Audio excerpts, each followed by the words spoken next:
আসসালামু আলাইকুম প্রিয় বন্ধুরা, দেখুন কি সুন্দর মাশাআল্লাহ দুটি কলা গাছে। দেখুন কি সুন্দর, অনেক বড় বড় কলার থোকনা এসেছে।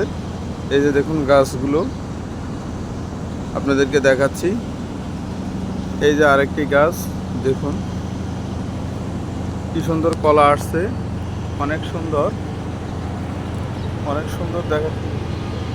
কলাগুলো অনেক ভালো হচ্ছে, কলাগুলো দেখুন আপনাদেরকে দেখাচ্ছি। আপনারা দেখুন এখানে এটা আনাজি কলা গাছ বলে। দেখুন মাশাআল্লাহ অনেক সুন্দর হয়েছে কলাগুলো। কলা গাছ দুটো আপনারা আপনাদের বাড়িতে আঙ্গিনাতে বেশি বেশি করে গাছ রোপণ করবেন। আল্লাহ হাফেজ।